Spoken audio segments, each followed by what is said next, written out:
We're rolling into week 4. It's time to set those lineups, and today we're doing the must-start video where we go game by game, matchup by matchup, and look at the players that we must start in our lineups. And by proxy, we talk about everybody else. So pretty much we talk about every single player, fantasy football-wise, in the National Football League going forward for this week. Before we dig in, though, you need to drop your start-sit questions in the comment section below. I will answer them tonight while watching college football. When I'm answering those, you know what I'm doing, and I do this every single Saturday night. Did it last year, the year prior, next year, for eternity to help you guys out. On top of that, you need to click that subscribe button right now because we're doing the same thing next week. We're looking at the waiver wire multiple times throughout the week, Sunday through Wednesday plus. We're going to help you set your lineups like we're doing right now, and we're deep diving all the trending players. Click that button. Stop missing out. Ric Flair's watching. You do not want to disappoint the man. The first game we are looking at, and I hate these games, these early morning games, I hate them. I hate them with a passion. And this is a tricky matchup for me because I know that Vikings defense can hold teams in check, and it's also the Steelers, a slower-paced team, and we're going across the pond for this one, which I hate. I absolutely hate those matchups. I just wish it was a 1 o'clocker or even a 4:30 game.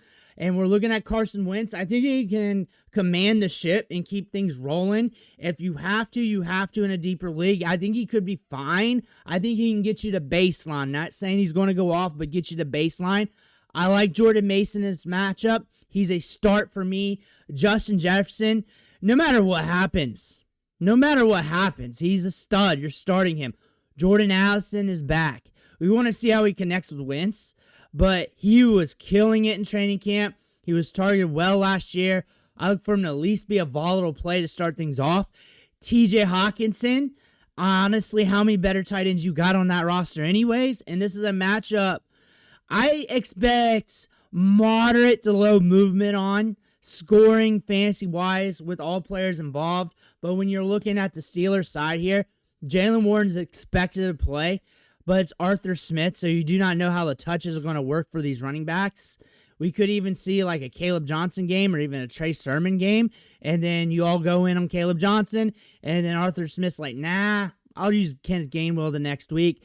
DK Metcalf, he's a start for me. I'm expecting more like wide receiver 2-ish production, though. I think we're safe for that 10, 11, 12-point range. Jonnu Smith's questionable. You're looking at Aaron Rodgers. Only if you have to. I don't think the game script's here enough to push his volume. I think he can get you to baseline. I think hitting top tier, top end upside is going to be hard for him to do against this Vikings defense. Next matchup here, Chargers-Giants, 43.5 over under. We got a spread of 6. I think that spread needs to be higher considering this is Jaxson Dart's first ever NFL start against a nasty defense. I look for the Chargers to road dog the Giants. I think everybody is. I think everybody's looking for that. And I think Jaxson Dart's going to push it downfield, which might not be great for NFL football, but might be okay for fantasy. Malik Neighbors, you're just going to have to put the nuts on the table. He's a stud wide receiver. If Dart has anything in that brain, which he looks like a surfer bum and acts like a surfer bum, he would hyper-target Malik Neighbors. Wan'Dale Robinson, flex-ish, but I'm kind of stepping back this week. I do have him in my top 50, but I'm kind of stepping back into more of a flex-ish role for the week. I'm watching Dart from afar. Cam Skattebo is going to get touches and workload, but we're going to be in a game script where more than likely we're going to be behind, so he has to capitalize on them targets. Tyron Tracy's got the O, so pay attention to that. Cam Skattebo is like a gamble RB2 flex start, a gamble play. You ask if you start sit, but really it's a gamble play. Whether or not we can get this game script to hit, hopefully Dart targets him in the flat. Justin Herbert, he's safe. I think he'll get you to baseline and be fine at least. I think we do have potential for upside considering the matchup, but there's high probabilities that we're ahead to the point where we don't have to push the pace. Omarion Hampton's a start this week. I think I had him ranked 9 in my rankings, maybe even higher. Lad McConkey, Quinton Johnston, Keenan. So how I got him ranked, it's like always, Keenan's the safest. Quinton Johnston's got the deep threat ability, but yet he's somewhat safe due to getting the volume. And then Lad's next in line.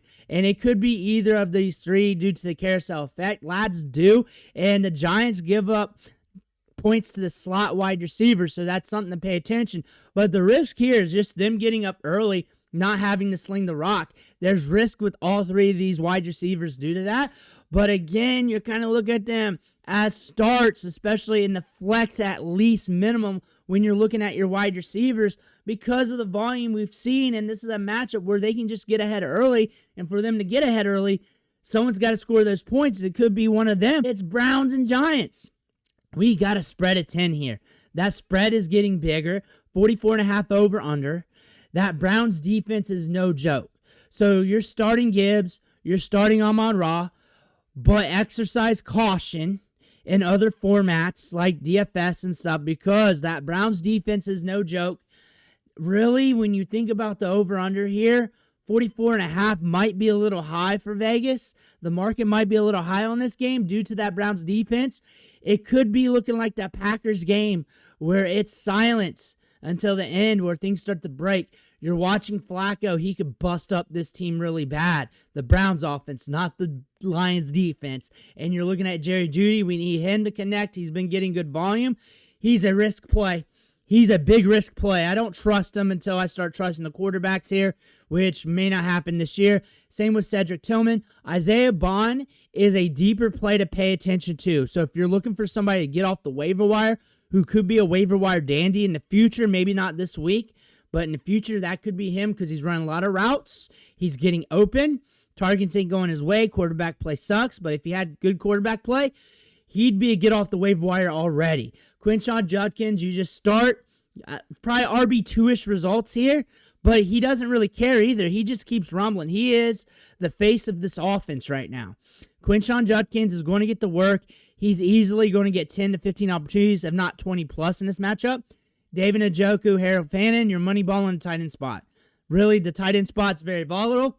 Both of them are at play here, and this is a matchup that I could see getting a little bit crazy. J-Mo might be in the money. I think he's highly volatile this week. I think we can splash on the big play, but I also think we can go down to just 5 fantasy points this week. I think we're either going to be huge or nada. And now you're looking at everybody else here. Sam Laporta should be getting some volume. As the Lions have to get creative against this defense, I would not be surprised if this is an ugly, low-scoring, slow game. Clock runs fast. Not a lot of plays ran. And we barely hit that 44.5 projected point total. Saints-Bills, 48.5 over-under. I'm stacking the shit out of this game. I'm starting a lot of players from this matchup because we got a lot of dank matchups here. So when I see these top-end projected point totals, I'm rolling with it. Spencer Rattler's a gamble, but if you got a gamble at quarterback, this is a matchup to do it with. And good luck to you, but you got a 14.5 spread. That could get the garbage bags out. That could help you. That could lend to Alvin Kamara getting some work. Chris Olave is getting elite work rate right now. It's impossible to bench him right now. No matter what happens, you just can't do it. Rashid Shaheed is a flex gamble, deep ball city. If you bring it in, you're cashing. If not, hope everybody else hits. Juwan Johnson is starting. He's starting in fantasy. Does not matter. He will have some games where he missed because he is a tight end, but too much work right now to bench. James Cook, don't get too cute. Josh Allen, don't get too cute. They both should, at minimum, get you the baseline. Keon Coleman, Khalil Shakur, Josh Palmer. Carousel effect. That's kind of an ugly one here. So really, they're gamble flex plays. You put them in, close your eyes. You got 48.5 over under. If that spread hits early and they're up early, these wide receivers might all be busts. That's the gamble here. That's why they're gamble flex plays. If they can hit to the projected point total and the Saints can push with them early, then those wide receivers might be fun this week. But it's all on the game script. all these wide receivers have a chance. I think if you had to rank them, Shakir, Palmer, Coleman. If you're ranking for upside, Coleman. When I'm looking at the tight ends here, Dalton Kincaid, Dawson Knox, you're throwing them in. They're volatile. It is what it is. And it really depends on the game script again, because the Saints have to be able to roll with the Bills. Not garbage time roll, but all throughout the game. If the Bills are up, you might catch some Ray Davis look. You might be able to gamble with him in daily fantasy football, because I guarantee he's like, what, 3,000 to 4,000 right now. He's cheap. If they get up to that spread, that might be somebody to look at. Ty Johnson, too, because he's getting targets out of the backfield. And if that spread hits to where it's supposed to be, then that's what we're looking at here. Philly, Tampa Bay, I like this matchup. I like this matchup more than the over-under. So how could I go wrong? That's one thing about analysis. It's not about me being right. It's about me giving you the information, what goes through my head, and looking at everything. How can I go wrong here is that Philly D keeping Mayfield in check. Time just starts to roll off the clock. The run game for both teams moves, but does not move for touchdowns. Field goals back and forth. A game like that. Why do I like this better than that and what the projected point total says at 44.5? One, Vegas is down the line because that's part of the realm of possibilities. 44.5 is like right down the middle of average of the over-unders. And then two, you got firepower on both ends. You got Saquon, you got the receivers for Philly, you got Goddard. Now, even with Mike Evans out, you still got Mekabuka. Godwin might be back there, and you got Baker Mayfield. So your obvious starts, everything's concentrated with the Eagles, so you really know what to do with them. Barkley, Brown, Smith, I just like them more this week. Mekabuka, you're not benching him or Bucky. And now you got a good back-and-forth matchup here with Hurts and Mayfield. Chris Godwin, if he's out there, pay attention. If he's on waivers, please, just get him. He shouldn't be. We've been calling this out throughout the season. I know how leagues work with some of you guys because I see the questions. And then you guys say, not all these guys you listed here on waivers are rostered, Bruce. And you just covered about 30 wide receivers. That means guys like Godwin's probably sitting on the waiver wire. That means you probably should look at that even more and look for the already guys that should have been rostered that's sitting on waivers. There's only so many guys that can be rostered. Cade Otton is a volume tight end. He's a good gamble play. Tight ends are volatile, but still, this is a matchup where it could break a little bit in the scoring. Commanders, Falcons. Marcus Mariota versus Michael Penix. And that just sounds like trash. That sounds like unpredictable football. You might be able to get lucky a little bit here in DFS. Looks like things will be concentrated at Deebo Samuel. That's a gamble, but you're looking at that. That could work out. Maybe not. I'm not sold on it. But you're looking at these running backs here. It looks like a stable here for the Commanders. Croskey-Merritt, Rodriguez, McNichols, all of them were late-round dandies with a little bit of something good in their profile. Zach Ertz, if this team can move the football, this is a play that might go your way. Should get 5+ targets in this game.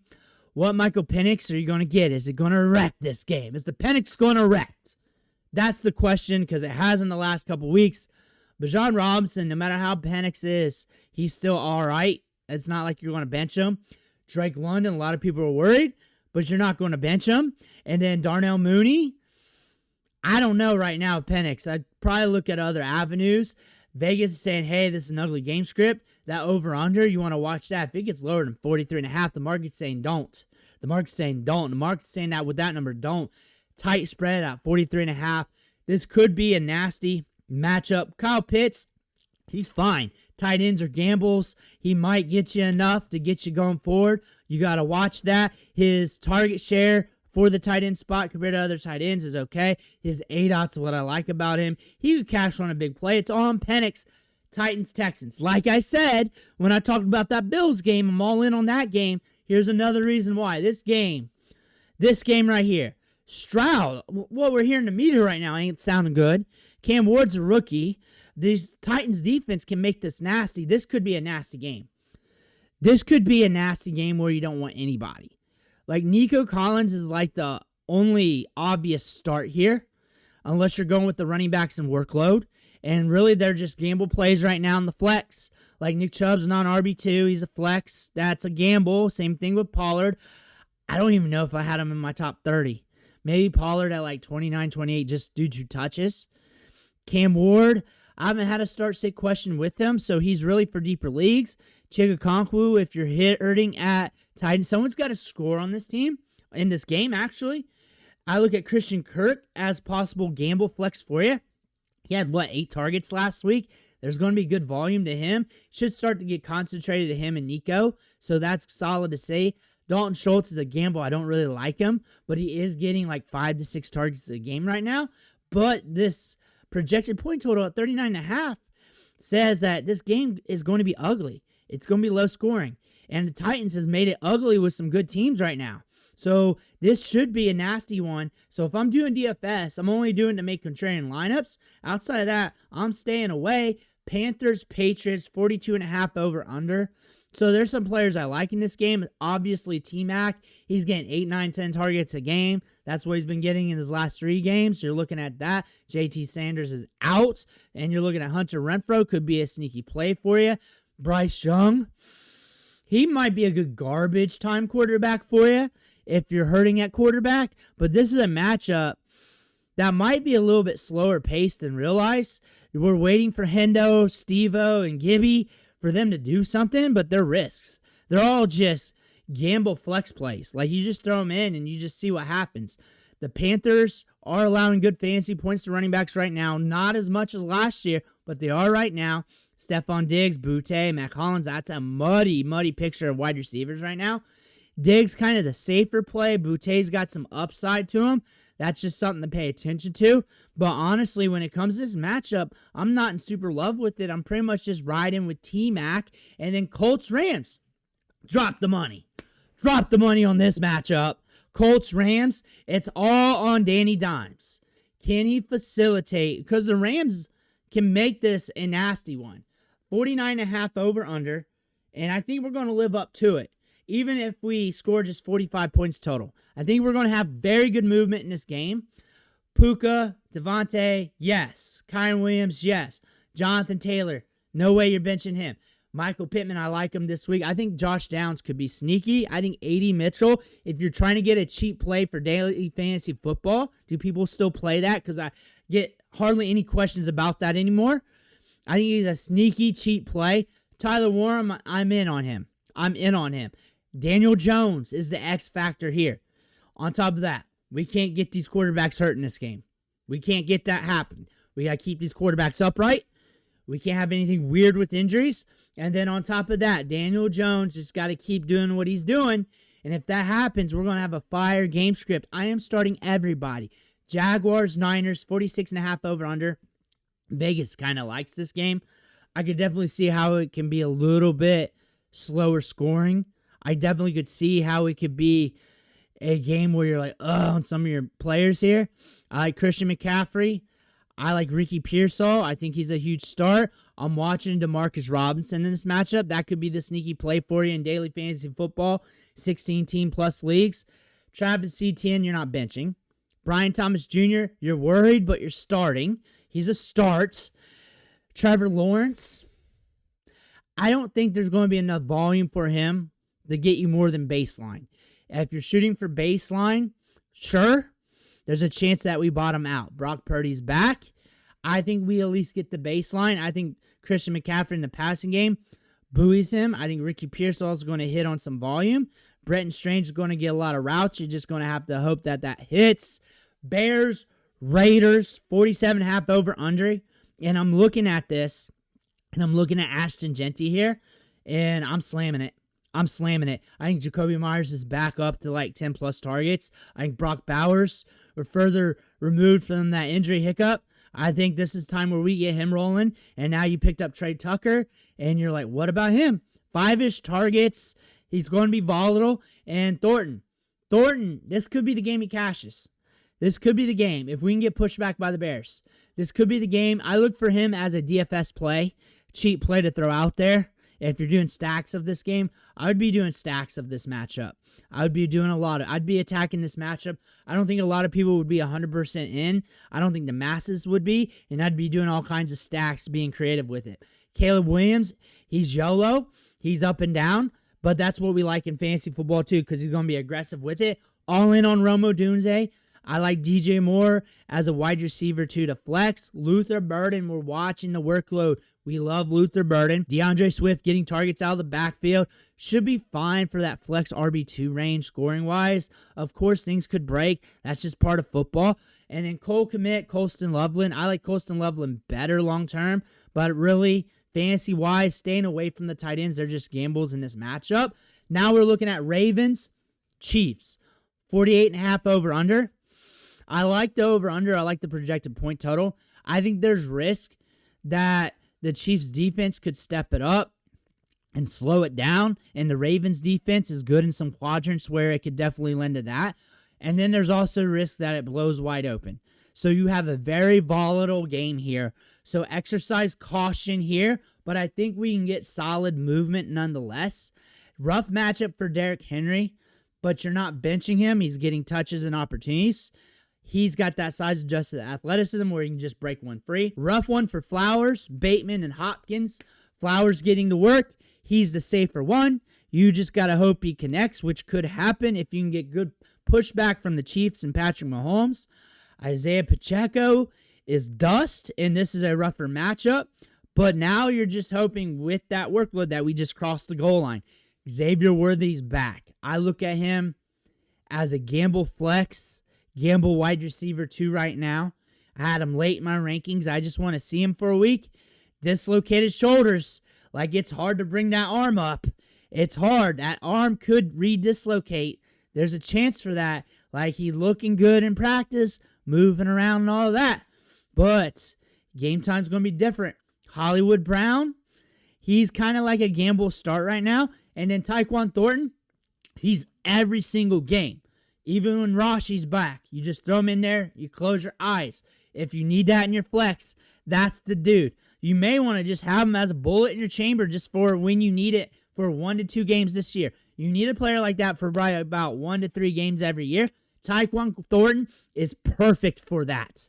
He is perfect for that. His game spells that out. Travis Kelce, you're not benching him. Mark Andrews is probably going to be just volatile this year, like he was last year, but when you look back on the season, you're going to look at that chart that I have with the green lines on it for the tight end 1 weeks, the gray ones for the tight end 2 weeks, the red ones for the bad games, and you're going to be like, man, that was kind of all right, but we hated on him all season. That's probably going to be his season this year. That being said, I think this matchup is difficult to predict. I think this matchup could have extreme movement and extreme slowness to it. But Packers-Cowboys, I do not agree with this 47.5 over-under. I just don't. We got a spread here, which I think should be bigger. I think there are injuries for the Cowboys here, that more than CeeDee Lamb, that's going to rough them up in this matchup. I think we're going to get into the third and fourth quarter, guys, and the announcers, they're just going to be monotone, sadistic even, about how this team needs to fix and all that. It's going to be one of those Sunday night games. How can that break? Dak's got to be money. He's got to be money. They got to get the ball out quick. Micah Parsons here to kill. I think Josh Jacobs, they're going to be playing with the lead. He's going to be getting touchdowns. He's going to be getting work. He's been scoring fantasy points when he hasn't even hit 4 yards per carry in a game yet. I think they're going to roll over this defense. I think Matthew Golden gets his breakout game here, and that's my gut. My gut says Matthew Golden gets his breakout game. Take with that with what you will. I've been wrong with Matthew Golden every single week. This is just the matchup for it. This is the team that cannot handle that speed. This is a team that's going to get rolled over, and then they're going to roll over. That's what we're seeing here. Tucker Kraft is going to be a gamble tight end. We got to score that touchdown. That's just how it is. Everybody was really high on Tucker Kraft due to that game. He's going to get volume. He's good with volume. He's going to get volume. So you may lend into that. Be on the lookout for that. And then you got the carousel effect here with Wicks and Dobbs. Any one of these wide receivers could really get it. I think we're due for a golden game. He's been separating. He's been looking good. Targets have been missing him. But if they've been hitting him, you guys be running him up. George Pickens is going to get targets and opportunity.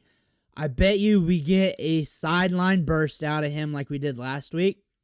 Javonte Williams, this is the game to lean away unless you have to. And if you have to, then you're built everywhere else, so you're fine. Jake Ferguson, he might get some extra work. Jalen Tolbert could be a sneaky throw-in DFS, but I imagine he's priced up a little bit. I imagine he's in that 5-6 range where it's going to make it a little bit harder for you to cram in higher-priced players, and then you got to get very creative with this matchup. Miles Sanders could bust out a big play. That's something you should think about here because he's done that a couple of times this year if you're trying to be creative. I would, if I were them, bring up Jaden Blue. Jets, Dolphins. This is another game I don't really trust, but I see it blown wide open. Tua versus Tyrod Taylor, maybe Justin Fields. That's a matchup I can't get all in on. I think Tyreek Hill, I'm definitely starting. Waddle's a good gamble flex. It will be for the whole season. Achane, you're not benching. You're looking at Waller. We're going to come out for this matchup. You're not starting him, though. Breece Hall is a running back we're paying attention to here. You're kind of starting him, but you're kind of leery. This could be a matchup for that. But the Dolphins getting busted-ass game scripts, which is good for a guy like Breece Hall.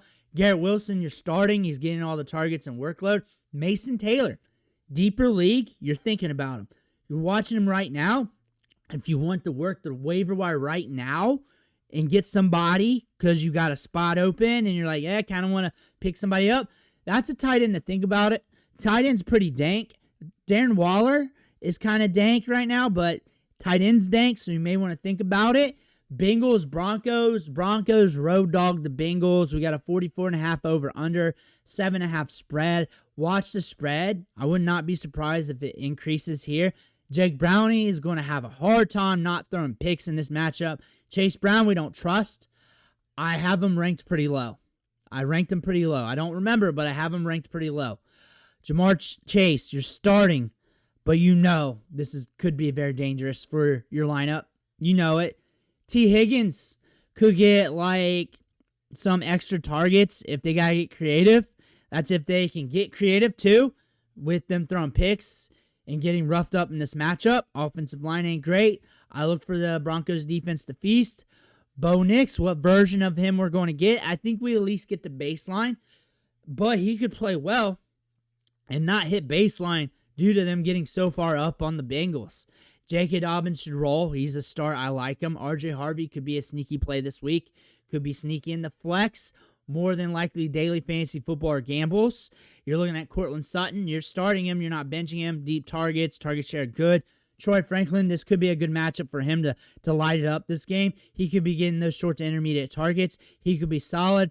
Evan Ingram, you're leery of, but this could be a good matchup for work. Those are the week 4 matchups. Let me know who you're starting this week. Don't forget about your start, sit questions down below. I want to hear about those. I'm going to answer those tonight. I want to thank you for watching. Make sure you hit that subscribe button on the way out, and I'll catch you on the next one.